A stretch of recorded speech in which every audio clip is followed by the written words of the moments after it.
Y hoy estamos tocando el cuarto tema de la serie Manejando su dinero, hablando del dinero de Dios.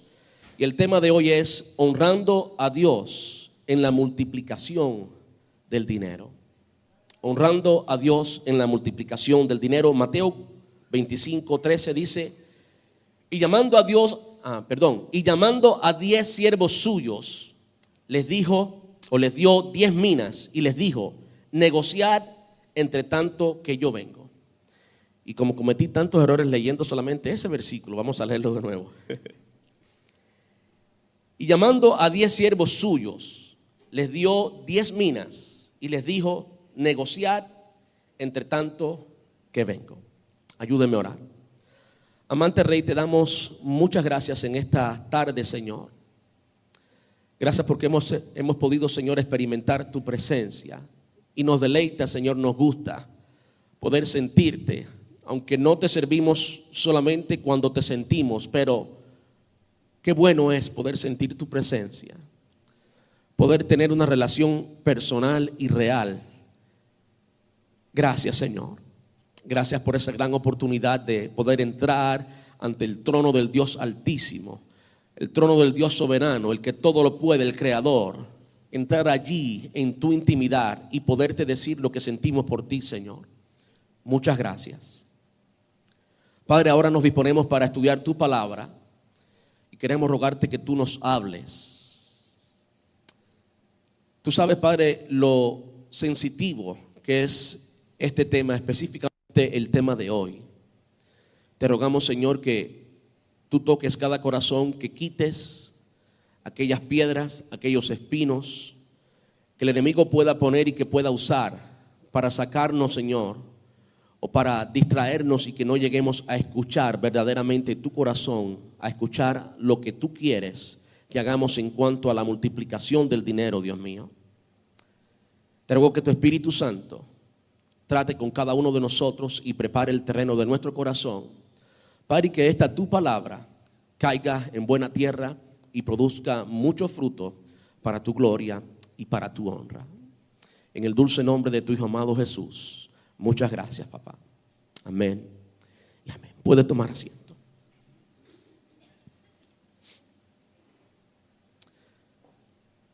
Para repasar brevemente lo que hemos visto hasta ahora, y quiero repasarlo no simplemente por repasarlo, sino porque lo que hemos enseñado acerca de finanzas es gradual, es progresivo, es decir, tiene un orden. No son temas no relacionados, sino que son temas relacionados y en un orden cronológico. Es por eso que primero hablamos de invitar. Ese fue el primer tema: invitando al dueño del banco, invitando a Dios a nuestras finanzas, al manejo de nuestras finanzas. Y ahí hablamos del Salmo 127, cuando Salomón, el hombre más rico que ha existido, y alguien ha hecho las conversiones de lo que tenía Salomón entonces en el tiempo presente, y sí, todavía fuera el hombre más rico que ha existido, Salomón. Además de ser el hombre más rico que ha existido, por supuesto, con la excepción del hombre Jesús, Él es dueño de todo. Con la excepción de Jesús, el hombre más rico que ha existido ha sido Salomón. Y además de las riquezas que tenía, también tenía sabiduría dada por Dios. Dios le dio sabiduría, de modo que no podemos buscar un mejor consejero en cuanto a finanzas que Salomón. Y en el Salmo 27 él dice algo que a mí me ha tocado, y es: si Jehová no edifica la casa, en vano trabajan los que la edifican. Si Jehová no guarda la ciudad, en vano vela la guardia. De modo que eso nos llama a invitar al Señor también a nuestras finanzas. Por alguna razón queremos que Él sea el Señor de toda nuestra vida, pero no de nuestras finanzas. Y nos acordamos de Dios solamente cuando estamos en necesidad. Señor, tú eres el Dios que suple, pero no lo invitamos al principio. Y es por eso que el siguiente sermón fue consejos bíblicos que generan buenos ingresos. Y hablamos de buenos como el carácter de los ingresos, no necesariamente de la cantidad. Y vimos que a Dios le interesa cómo ganamos el dinero. Aprendimos que debemos hacer de Dios nuestro recurso, nuestra fuente, es decir, no depender del empleo, no depender del negocio, sino darle a Dios el lugar que Él merece y que Él mismo, Dios se acredita a Él mismo. Él quiere ser quien nos suple. Y sí, Él puede usar las avenidas que Él quiera, pero al final es Él nuestro recurso y no absolutamente ninguna otra cosa. Él es nuestro recurso.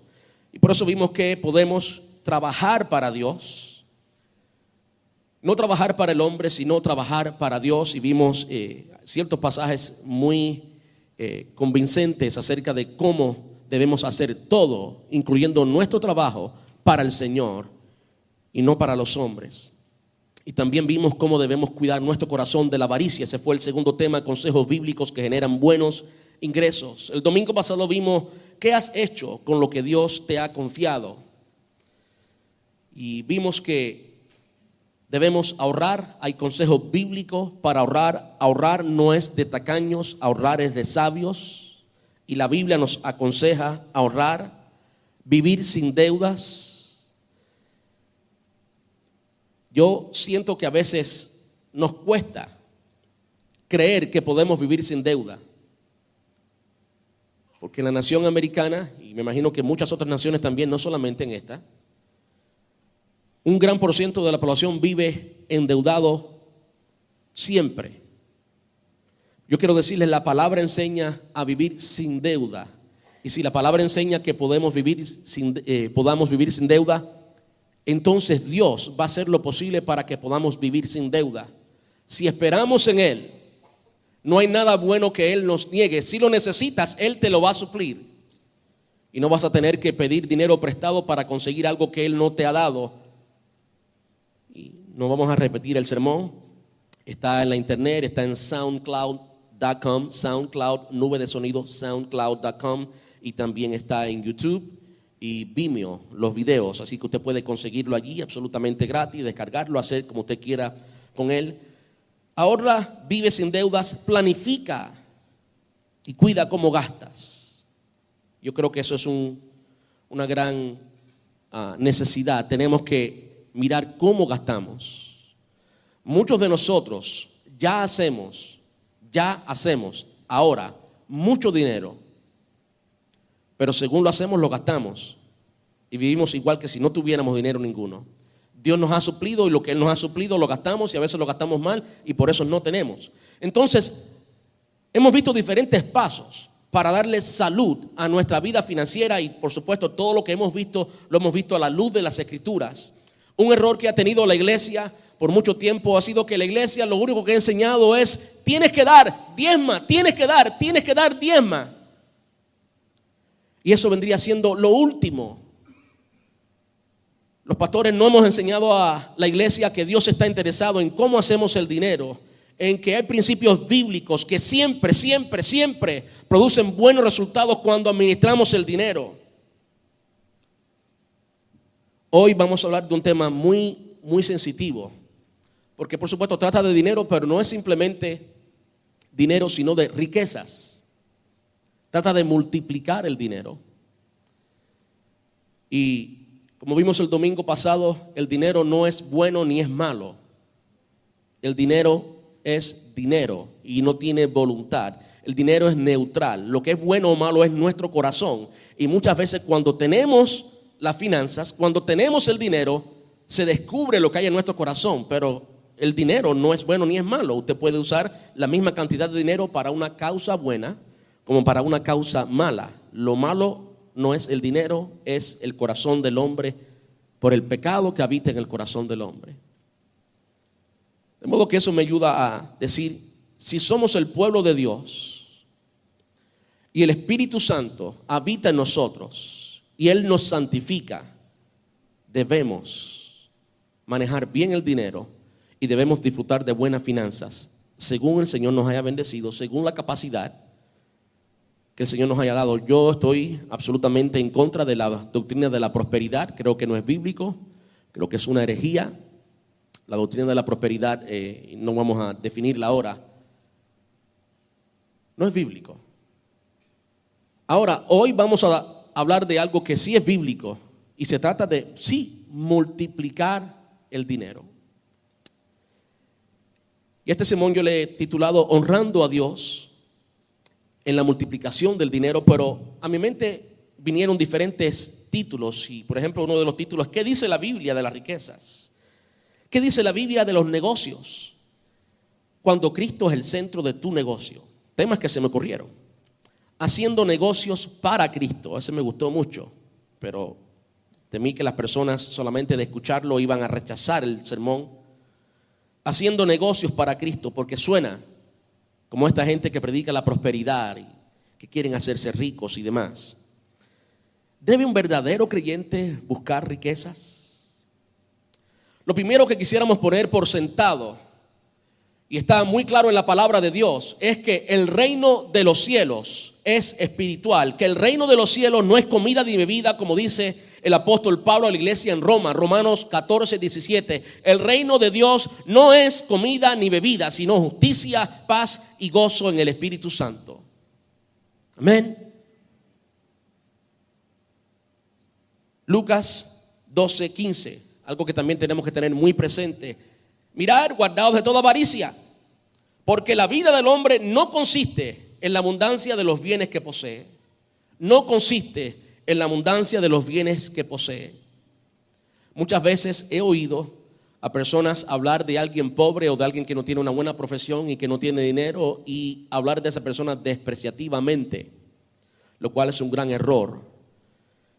En la presencia del Señor o para Dios, todos, ricos y pobres, tenemos el mismo valor, absolutamente el mismo valor. Y la única razón por la cual el Señor Jesús, y acepto, entiendo, admito que el Señor Jesús habló mucho de dinero, pero habló mucho de dinero no porque el dinero sea lo más importante, sino porque el Señor Jesús quería ser relevante en sus enseñanzas. Y una persona que vive 80 años gasta por lo menos 50 años, 50 de 80, un 62.5% de los años que vivimos tratando con el dinero. Indiscutiblemente, inevitablemente es parte de nuestra experiencia. De modo que el Señor Jesús, a la hora de ser relevante y de usar ilustraciones de la vida cotidiana para ilustrar principios de el reino de Dios, principios eternos, principios bíblicos, principios de Dios, lo mejor que podía usar era ilustraciones que tenían que ver con finanzas, pero eso no hace al dinero lo más importante. Simplemente lo usa tanto porque todo el mundo sabe acerca de hacer dinero y administrarlo y gastarlo. Todo el mundo trata con eso. Aquí todo el mundo come y se viste y tiene una casa y demás, ¿verdad? Y es por eso que Jesús habló tanto de eso. Pero además de eso, y algo que no podemos perder de vista, es que creemos en la vida eterna. Y la vida eterna no comienza cuando morimos físicamente. La vida eterna comienza cuando conocimos a Cristo. Cuando nacimos espiritualmente tenemos vida eterna. De modo que desde ahora ya yo puedo practicar principios del reino. Y aquí y ahora, sí, con el dinero, yo puedo poner en práctica los principios bíblicos de administración. Y en la forma que yo administre el dinero aquí en la tierra va a determinar qué es lo que el Señor me va a confiar en la eternidad. Porque se trata de administrar recursos. Tenemos que aprender a administrar recursos, y por esa razón sí, cómo manejamos el dinero es muy importante, porque tiene implicaciones eternas, espirituales, no necesariamente materiales y temporales, sino tiene implicaciones eternas, porque se trata de manejar lo que el Señor pone en nuestras manos. Entonces hoy estamos hablando acerca de multiplicar el dinero. Ahora, antes de entrar a los diferentes puntos que por supuesto les traigo, cuando yo he dicho que el reino de los cielos no es comida ni bebida y que es espiritual, sí, es cierto, es espiritual. El reino de los cielos es el gobierno, esto sí, es así de sencillo. El reino de los cielos es el gobierno de Dios sobre mi vida, sobre tu vida. Eso es el reino de Dios, ese es el reino de los cielos. Pero pensemos un momento, cuando no había pecado, en el huerto del Edén, eso era el reino de los cielos. Un reino absoluto donde todavía Satanás no había entrado, no había metido sus manos, donde todavía el pecado no había tocado la humanidad y la tierra. ese reino de los cielos tenía una expresión física y de abundancia. Yo sé que no se asuste, no se preocupe. Yo no voy a predicar que tenemos todos que vivir en abundancia, no. Hemos hablado suficiente de eso. Pero no podemos negar que el reino de los cielos, aunque es espiritual, las cosas espirituales gobiernan las físicas. Las cosas espirituales gobiernan las físicas. Lo vimos antes de la caída, antes del pecado, y en el gobierno milenial de Cristo, en el reino milenial de Cristo lo vamos a ver también. Y en el reino de la eternidad, el cielo nuevo y la nueva tierra, lo vamos a ver también. También tiene un aspecto físico. Lo que pasa es que ahora, mientras que esperamos la venida del Señor, no podemos disfrutar de esa parte o de esa forma, de esa manifestación del reino de Dios. Creo que el tema del cual vamos a tratar hoy, o estamos tratando ya hoy, es uno de los temas en los que hay muchos paradigmas. Y si hay paradigmas, hay más paradigmas en la cultura latina, creo yo, que en cualquier otra cultura. En cuanto a esto, en cuanto al dinero, ¿y qué dice la Biblia del dinero y de multiplicarlo, de las riquezas? Pensamos que toda riqueza es mala. La Biblia es clara en decirnos que el amor al dinero es la raíz de todo mal. El amor al dinero, no necesariamente el dinero. De modo que antes de entrar en algunos consejos bíblicos, yo quisiera arrancar algunas hierbas. Antes de poner la semilla, como alguien que cultiva el terreno, antes de poner la semilla quisiera arrancar algunos de esos paradigmas para que entonces esa semilla caiga en buena tierra. De los muchos textos que hablan específicamente de las riquezas, de los ricos, no solamente de administrar bien, sino de la abundancia de bienes materiales. Hay uno que me viene a mi mente y está en Lucas capítulo 18, versículos 23 al 27, y se trata de el joven rico. Y muchas veces miramos esto del joven rico y tomamos solamente una parte. Versículo 23, Lucas 18, 23 dice: entonces él, el joven, oyendo esto, se puso muy triste porque era muy rico. Y si usted no conoce la parábola, pues es una buena oportunidad para que tome nota y la estudie en casa. No queremos hacerlo todo hoy porque si no el sermón terminaría siendo muy largo y no quiero hacer eso. Entonces él, oyendo esto, se puso muy triste porque era muy rico. Al ver Jesús que se había entristecido mucho, dijo: cuán difícilmente entrarán en el reino de Dios los que tienen riquezas. Porque es más fácil pasar un camello por el ojo de una aguja que entrar un rico en el reino de Dios. Y los que oyeron esto dijeron: ¿quién pues podrá ser salvo? Él les dijo, Jesús les dijo: lo que es imposible para los hombres es posible para Dios. Y cuando miramos este pasaje, enseguida lo que queda en nuestro corazón, lo que queda en nuestra mente, y ha sido también mi experiencia, es que, ¿qué va? Los ricos no van para allá. Jesús lo dijo: es difícil que un rico entre. Y sí. No podemos sacar este pasaje de su contexto, y el contexto es, por supuesto, la experiencia y el diálogo que el Señor tiene con este joven rico. No es una parábola, es una historia. ¿Qué es lo que pasaba con este joven rico? Que su Dios era el dinero. Este joven es un personaje único, porque cuando él le pregunta al maestro: ¿qué debo hacer para ser salvo? Y el Señor le dice: ¿conoce los mandamientos? Él dice algo que, si es cierto, es admirable. Y Jesús no lo corrigió diciéndole que era mentiroso, o creemos que era cierto. Él dijo: todos los mandamientos los cumplo desde mi juventud. Quiere decir que el hombre era un hombre moral. El hombre era un hombre que vivía bajo la ley y seguía los mandamientos. Pero aún así tenía amor al dinero, y el dinero gobernaba su corazón, al punto que, teniendo al mismo Dios hecho carne enfrente de él, no pudo seguirle porque amaba al dinero. Y no es coincidencia que el Señor nos dice después que es imposible servir a dos señores. Es imposible servir a Dios y al dinero. No se puede. No lo trate, no se puede. Ese es el contexto. Y cuando miramos a esta historia de este joven rico y tomamos las palabras textuales de Jesús, enseguida decimos: los ricos no entran. Yo le traigo dos preguntas. Si tú aplicas lo que el Señor Jesús le estaba diciendo a este joven a ti hoy, ve y vende todo lo que tiene y darlo de comer a los pobres, ¿cómo te sentirías? Ya como que paramos de jugar al joven rico, ¿verdad? ¿Quiere decir esto que el Señor está esperando que todos nosotros vendamos todo lo que tenemos y lo demos de comer a los pobres? Como que no tenemos una respuesta clara bíblica de eso, pero todos decimos, no. Es sentido común, no. Hay cierto principio ahí que tenemos que dar.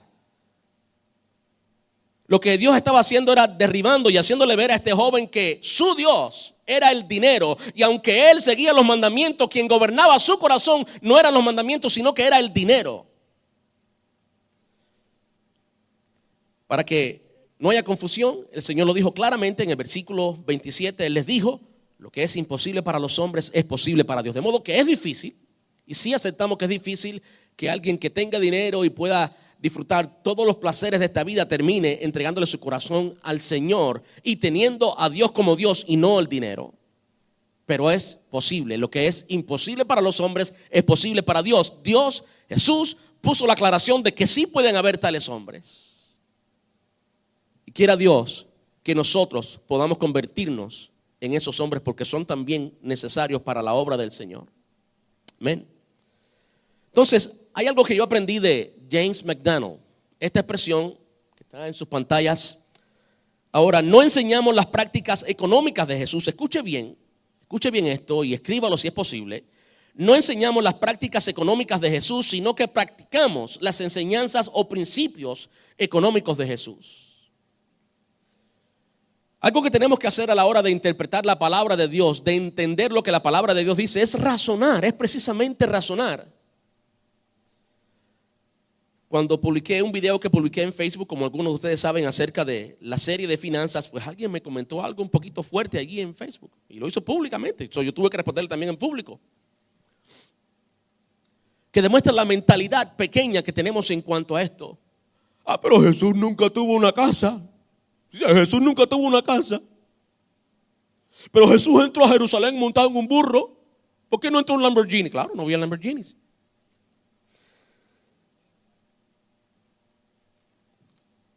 A veces queremos aplicar exactamente la vida de Jesús, la forma que tomaron los principios bíblicos en Jesús, queremos aplicarla al presente. Y es diferente. No enseñamos las prácticas económicas de Jesús, sino que practicamos las enseñanzas o principios económicos de Jesús. Jesús no tenía casa y él sabía que su ministerio iba a ser 3 años, no tenía esposa, no tenía hijos. Si estaba aquí solamente 3 años y su ministerio iba a ser móvil, mucho tiempo estaba en Capernaum, mucho tiempo estaba en Jerusalén, básicamente las 2 bases de su ministerio. ¿Para qué Jesús necesitaba una casa? Para nada. ¿Para que estuviera cerrada cogiendo polvo? No, eso era un desperdicio de bienes y de recursos. Él no necesitaba una casa. Pero los demás tenían casa. Fueron precisamente las casas de aquellas personas entregadas al Señor que se convirtieron en las primeras iglesias. Las primeras iglesias que existieron fueron casas. Entonces, todos nosotros que tenemos casa estamos pecando porque tenemos casa y el Señor Jesús no tenía casa. Él no tuvo ni dónde recostar su cabeza. Entonces todos los que tenemos almohada somos pecadores. Tenemos que pensar un poquito más y entender qué es lo que la palabra de Dios nos está diciendo. Y no hay consejo bíblico cuando miramos a la escritura completa para la avaricia. Vamos a verlo claramente ahorita. No quiero que malentiendas jamás que estamos predicando hacia la avaricia y hacia la prosperidad y ese evangelio de la prosperidad que viene del mismo infierno. No estamos predicando eso para nada.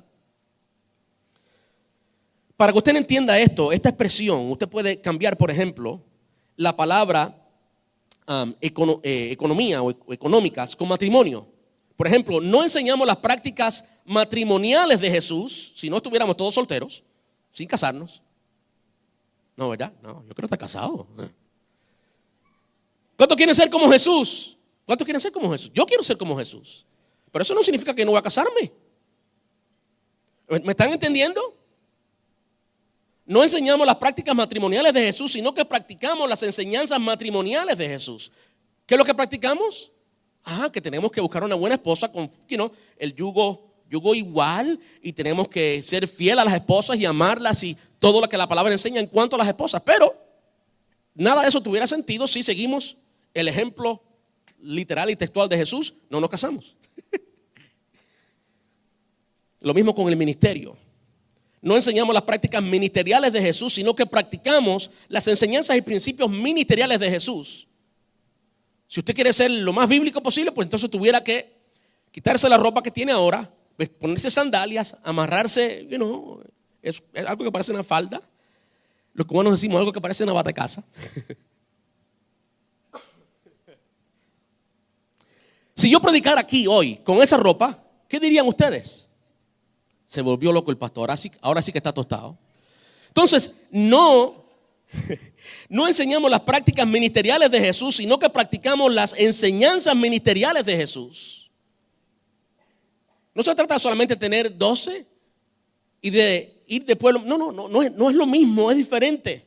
Los principios son los que toman formas diferentes en diferentes culturas. Los principios son los que tenemos que aprender y ponerlos en práctica aquí y ahora. No enseñamos las prácticas económicas de Jesús, sino que practicamos las enseñanzas y los principios económicos que Él enseñó. Entonces tenemos que tener muy presente eso. Aquí está la aclaración. Escuche lo que voy a decir ahora y apúntelo si quiere, o tómale una foto, como usted quiera conseguirlo. La aclaración de que no estamos hablando de una avaricia pecaminosa. Multiplicar el dinero es avaricia. Entre paréntesis, pecado. La avaricia es pecado. Dios lo condena, nos lleva a la muerte. Multiplicar el dinero es avaricia, pecado, cuando piensas que es tu dinero y lo multiplicas para ti. Ahí es pecado. Cuando multiplicas el dinero de Dios, escucho bien eso, cuando multiplicas el dinero de Dios, cuando tú estás consciente que lo que el Señor te ha permitido tener es de Él y que tú solamente eres el administrador, ahora estás multiplicando el dinero de Él y lo haces para Él, entonces eres fiel y no avaro. ¿Usted entendió bien eso? ¿Entendió la diferencia? Para mí es muy importante que usted entienda esa diferencia, porque solo entonces usted va a abrir su corazón a todo lo que viene después. Lo primero que queremos ver en la palabra de Dios es que, escuche bien, Dios espera. Yo puse entre paréntesis, demanda. Vamos a verlo claramente. Dios demanda que multipliquemos, que invirtamos los recursos que Él nos ha confiado, sí, incluyendo el dinero. Dios demanda que multipliquemos o que invirtamos, que hagamos negocio con los recursos que Él nos ha confiado, incluyendo el dinero. Y esto está basado en dos parábolas diferentes. Ahora, cuando interpretamos las parábolas, tenemos que entender que son parábolas, no podemos tomarlo textualmente. De modo que cuando nos habla de minas y nos habla de talentos, minas en Lucas, talentos en Mateo capítulo 25, es la misma historia.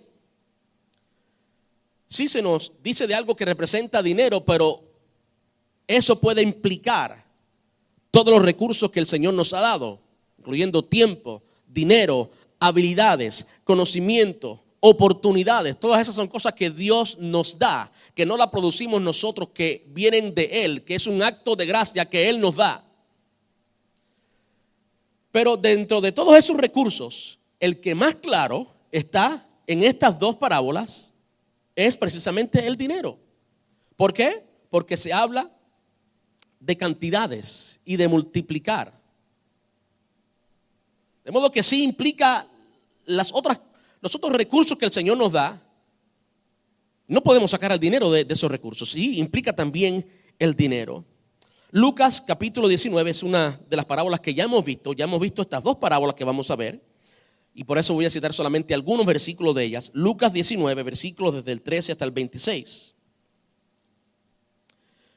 Dice, llamando a 10 siervos suyos, les dio 10 minas, lo que vimos al principio, y les dijo, negociad entre tanto que vengo. En Mateo capítulo 25 está la misma historia. ¿Y qué es lo que el Señor está hablando aquí? ¿Qué es esto de entre tanto que vengo. ¿Y cuál era el viaje? Bueno, la diferencia y este viaje simplemente significa entre la primera venida del Señor Jesús, cuando Él tuvo su ministerio terrenal aquí en la tierra, 3 años y medio, y la segunda venida del Señor Jesús, la cual estamos esperando todos, amén.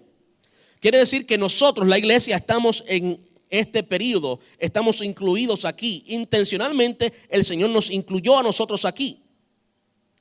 ¿Y cuál fue el mandato del Señor a esta gente? Negociar hasta que yo regrese.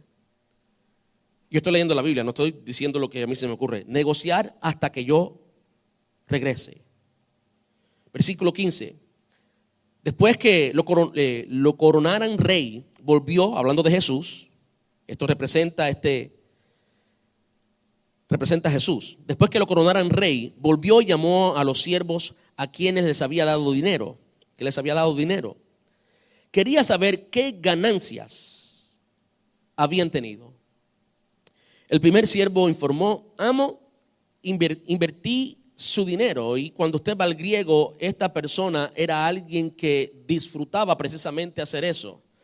La forma en que está escrito en griego sugiere como que él le presentó: mira, aquí está lo que tú me diste, y mira, aquí está lo que yo hice, lo que yo multipliqué.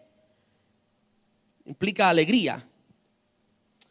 Bueno, los signos de puntuación aún en español lo dicen: amo, invertí su dinero y multipliqué 10 veces el monto inicial. Bien hecho, exclamó el rey, eres un buen siervo. Has sido fiel en lo poco que te confié, así que como recompensa serás gobernador de 10 ciudades. Y si hacemos la matemática de lo que implicaba lo que esta persona recibió a las 10 ciudades, y el presupuesto de esas ciudades es una inmensidad. Lo que él había recibido a lo que el Señor le dio como recompensa por haber multiplicado, ¿ves? No se pueden ni siquiera comparar las cantidades que representan estas 10 ciudades. El siguiente siervo informó: amo, invertí su dinero y multipliqué, invertí y multipliqué. Usted está escuchando bien: invertí y multipliqué 5 veces el monto original. Este lo multiplicó menos. Sin embargo, las palabras del Señor fueron exactamente las mismas. Bien hecho, exclamó el rey.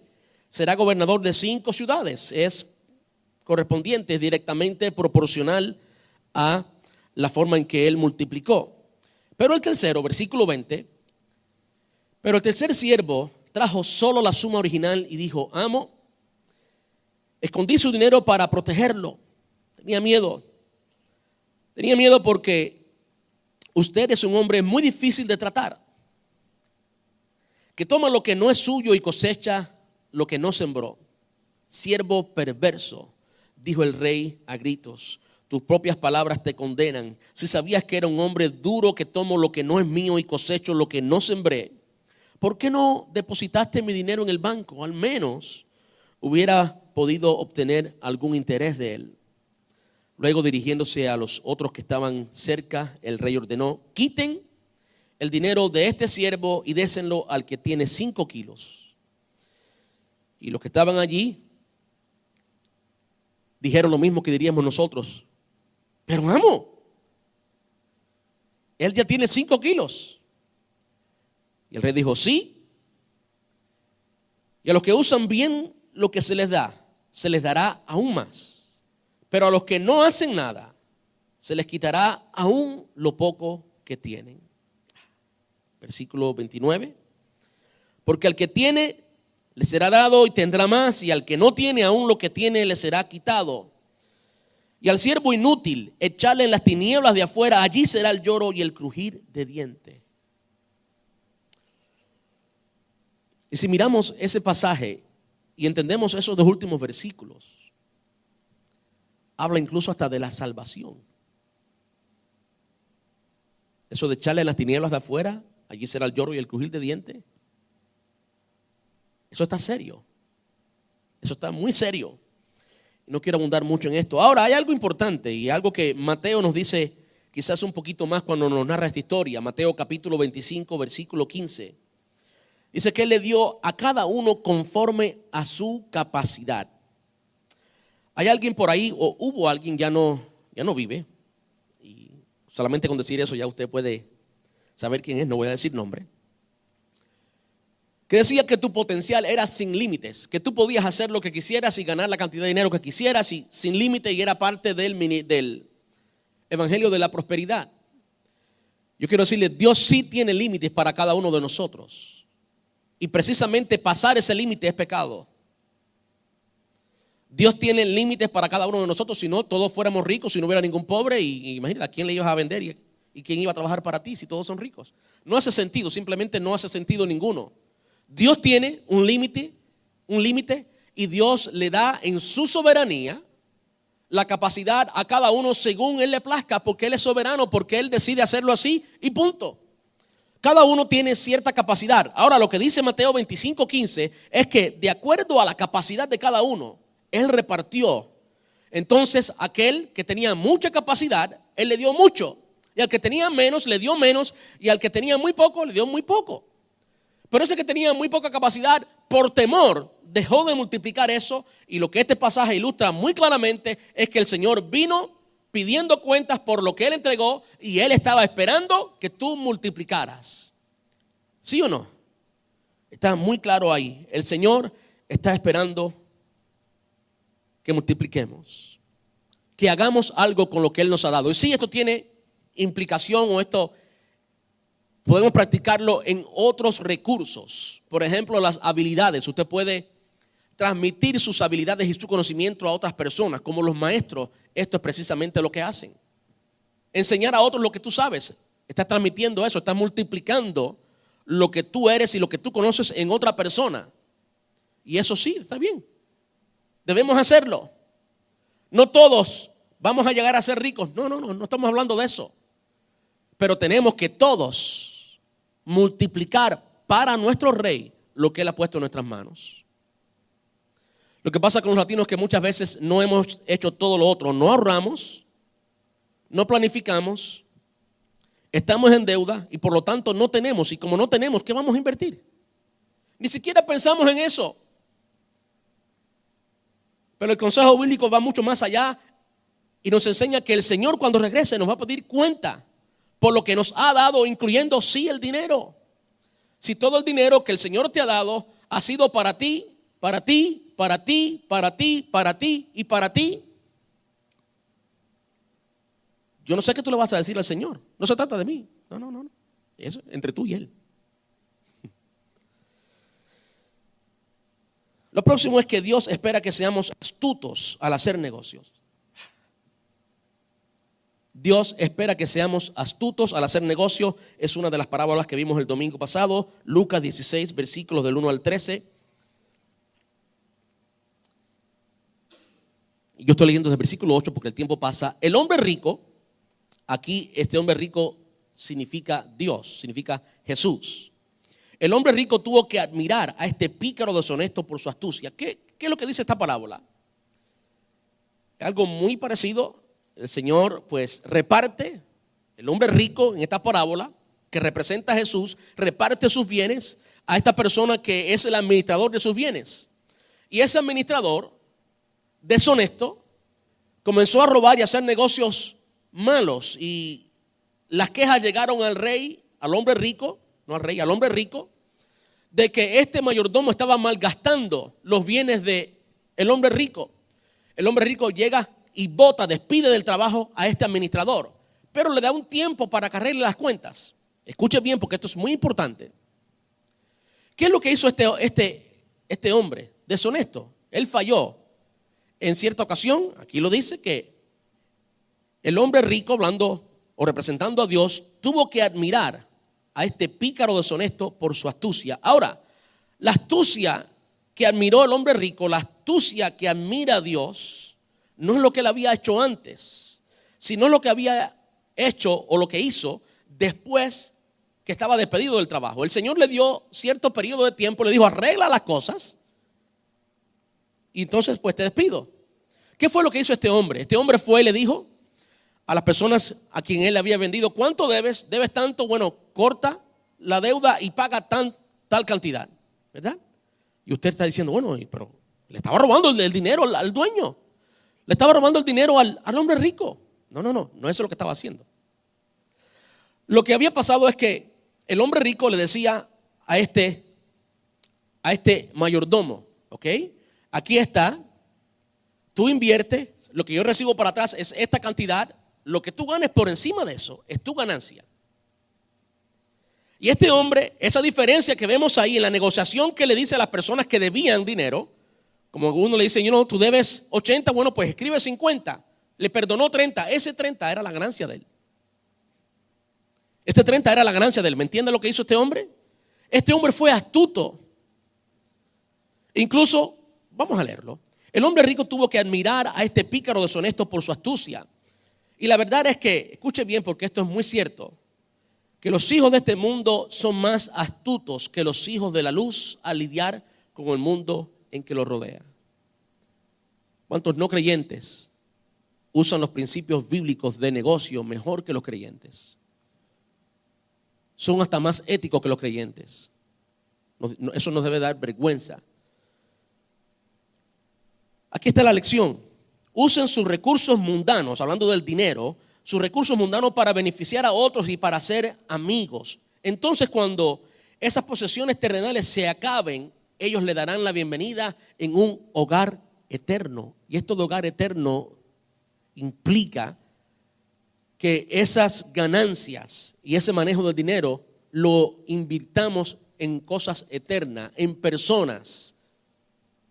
Y esas personas son las que en el cielo le iban a dar la bienvenida a este hombre. En otras palabras, sea astuto con tu dinero. Tienes que saber cómo hacer negocios, cómo multiplicarlo. Y eso inviértelo para el Señor. Entonces vas a tener una recompensa eterna. Esos amigos te van a dar la bienvenida en un hogar eterno. En la versión Reina Valera lo dice así: y alabó el amo al mayordomo malo por haber hecho sagazmente, esa es la palabra sagazmente, porque los hijos de este siglo son más sagaces en el trato con su semejante que los hijos de luz. Y yo os digo, escuche esto, se lo dijo el Señor, no yo. Yo os digo, ganar amigos por medio de las riquezas injustas para que cuando éstas falten os reciban en las moradas eternas. Versículo 10, nueva traducción viviente, dice: si son fieles, y aquí está, si son fieles en las cosas pequeñas, serán fieles en las grandes. Pero si son deshonestos en las cosas pequeñas, no actuarán con honradez en las responsabilidades más grandes. Escuche bien ahora. Entonces, escuche bien. Entonces, si no son confiables en las riquezas mundanas, en el manejo del dinero, ¿qué les confiarán o quién les confiará las verdaderas riquezas del cielo? Las riquezas que podamos manejar aquí, aunque sean billones, no se comparan con las riquezas del cielo. Y en la medida que podamos manejar estas pequeñas bendiciones, va a determinar nuestra capacidad de manejar las bendiciones celestiales, espirituales, eternas. ¿Entiende lo que está diciendo?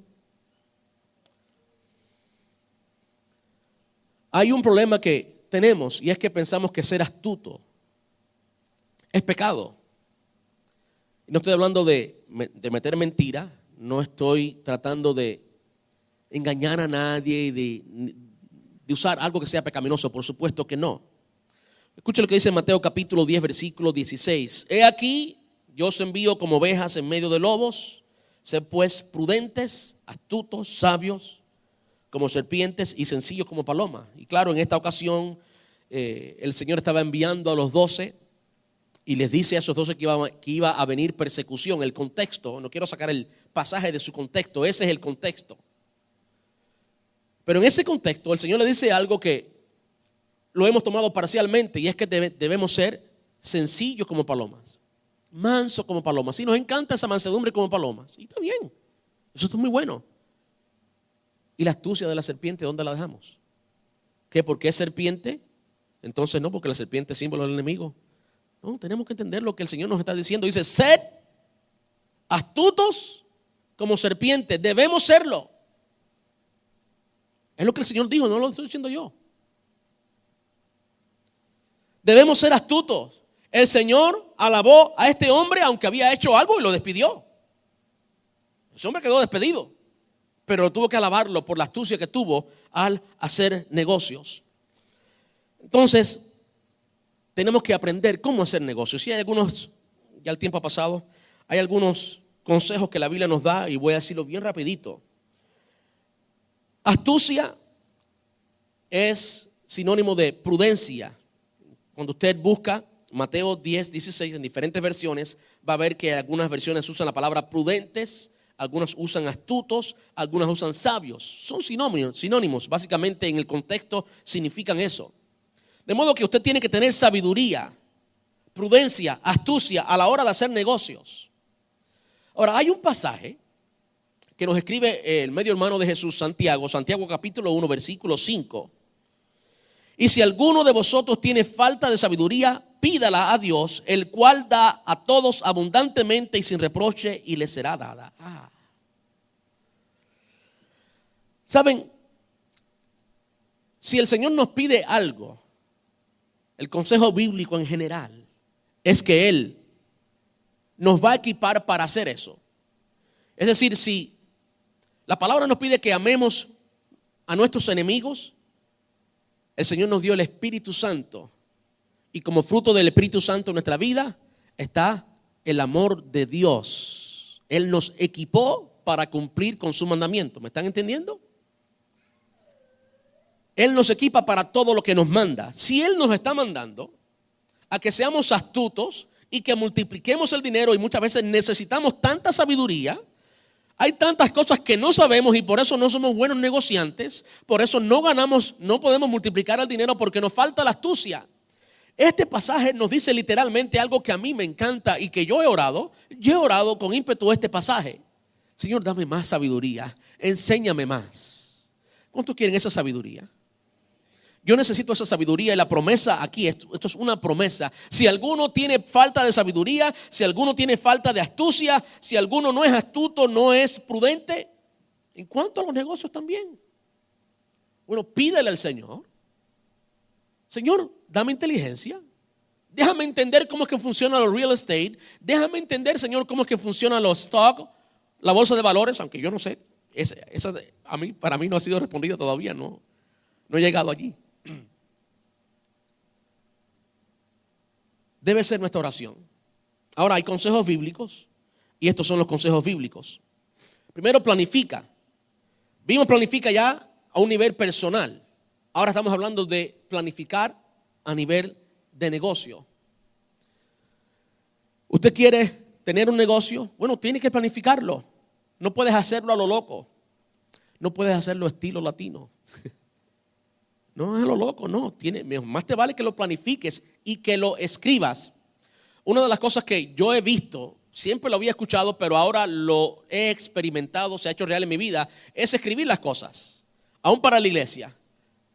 Cuando yo comienzo a escribir la visión de la iglesia, cuando comienzo a escribir la descripción de trabajo de algunas diferentes posiciones en la iglesia, comienzo a entender y muchas cosas comienzan a salir a la luz que antes ignoraba. Escribe tu plan de trabajo. Planifícalo. Santiago capítulo 1, versículo 5, voy a ir bien rápido. Ya se lo leí, perdón. Proverbios 24, 27. Proverbios 24, 27.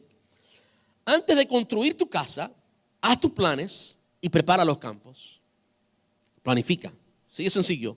Antes de construir tu casa, haz tus planes y prepara los campos. Proverbios 13, 16. De hecho, todos estos proverbios fueron escritos por Salomón, alguien que sabía manejar dinero y tenía sabiduría de Dios. Las personas sabias piensan antes de actuar. Los necios no lo hacen y hasta se jactan de su necedad. Eso es necedad. Proverbios 15, 22. Los planes fracasan por falta de consejo.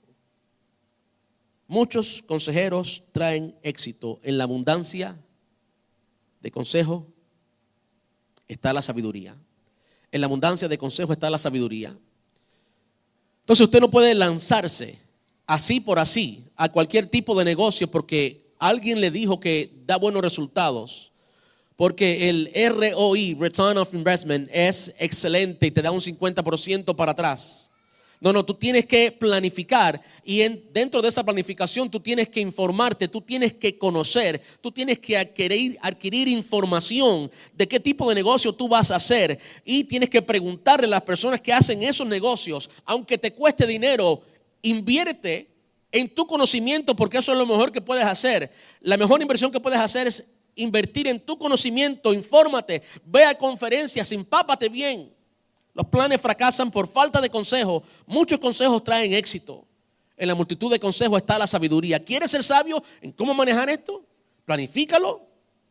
Y además de planifícalo, pide consejos a personas buenas. Entonces, planifícalo primero. Lo segundo, ética. Honra a Dios en cómo inviertes en tus negocios, cómo multiplicas el dinero.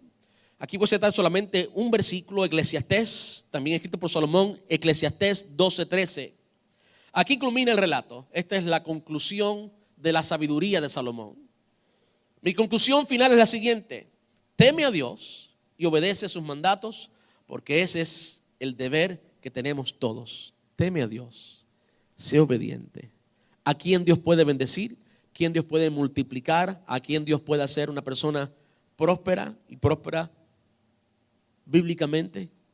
La persona que es obediente a la palabra de Dios. Lo próximo, el último consejo es la diversificación. Eclesiastés 11:2 dice: reparte a 7 y aún a 8, porque no sabes el mal que vendrá sobre la tierra. La Nueva Traducción Viviente dice: coloca tus inversiones en varios lugares, porque no sabes qué riesgos podría haber más adelante. Usted escuchó el consejo de mami y papi, de abuela y abuelo: no pongas todos tus huevos en la misma canasta, en los diferentes lugares. Algo así. No pongas todo tu dinero en un solo lugar.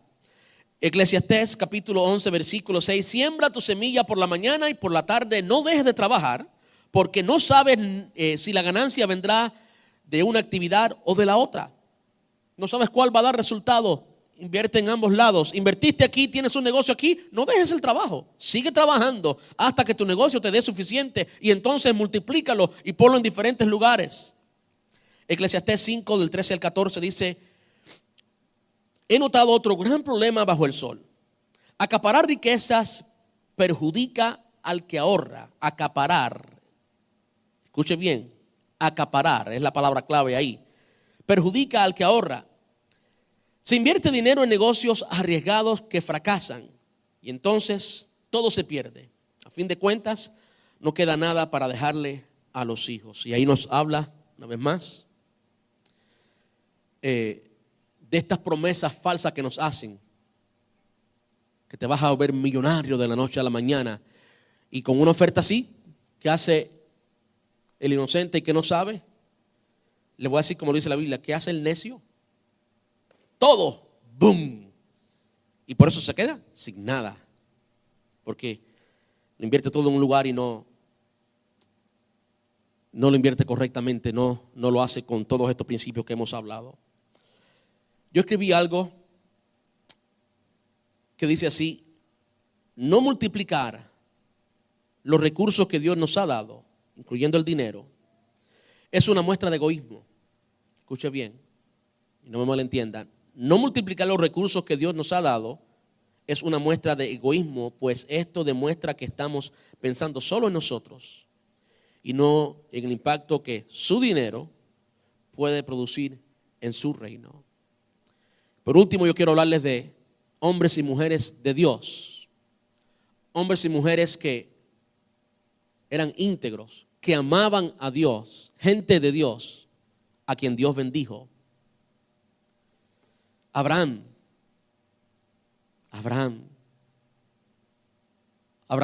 fue un hombre muy rico.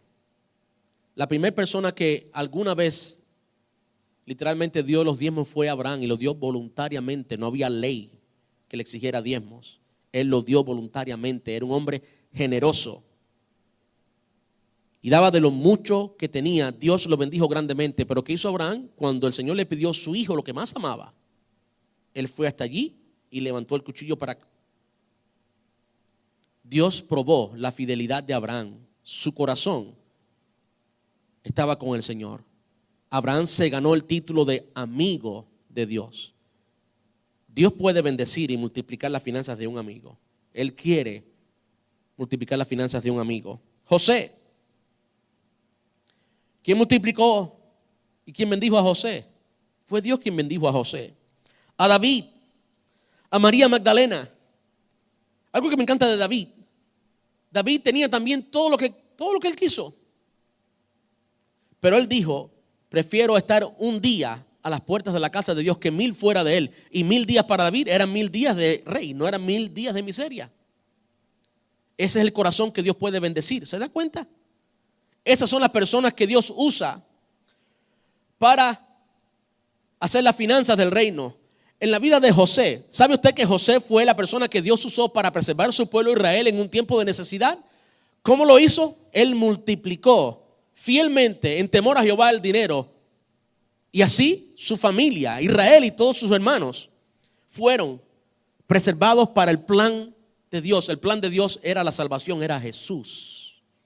María Magdalena, esta mujer de la cual el Señor sacó 7 demonios, estaba allí en la tumba esperando a alguien devota. María Magdalena, María la de Magdala. Habían tantas Marías. María era el nombre de la hermana de Moisés. De modo que todas las mujeres, estoy siendo exagerado como buen cubano, las mujeres de Israel querían llamarse María. Habían muchas Marías en todas las ciudades de aquel entonces, también en Magdala. Cuando notamos María Magdalena, María la de Magdala, es porque María era alguien sobresaliente. Dentro de las tantas Marías que había una que tenía mucho dinero y era esta mujer. Vemos allí cuando derrama el perfume entre los pies del Señor. Hay gente a quien Dios puede bendecir. Hay simplemente gente a quien Dios puede bendecir. José de Arimatea, quien se encargó de el entierro de Jesús. La palabra dice que con los ricos fue en su muerte. Está hablando de esto de José de Arimatea. José, Bernabé. No se conoce como José, se conoce como Bernabé. Bernabé, ¿quién fue? Quien enseñó a Pablo. Algo que se nos dice de Bernabé es que él era generoso. Era un hombre que tenía, a pesar de ser misionero y demás. Lidia, la vendedora de púrpura de allí de Filipos, fue la que sostuvo el ministerio de Pablo. De modo que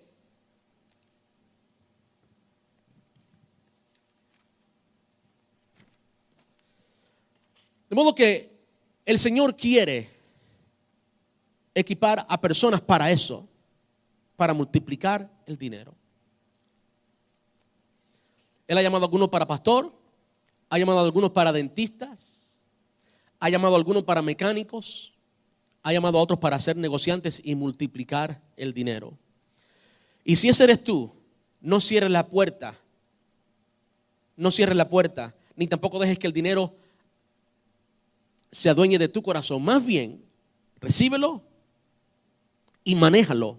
No que Él te maneje a ti, sino que tú manejes al dinero y multiplícalo para la gloria del Señor. Al final, todo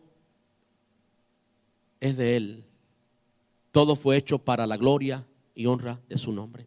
Vamos a estar puestos en pie.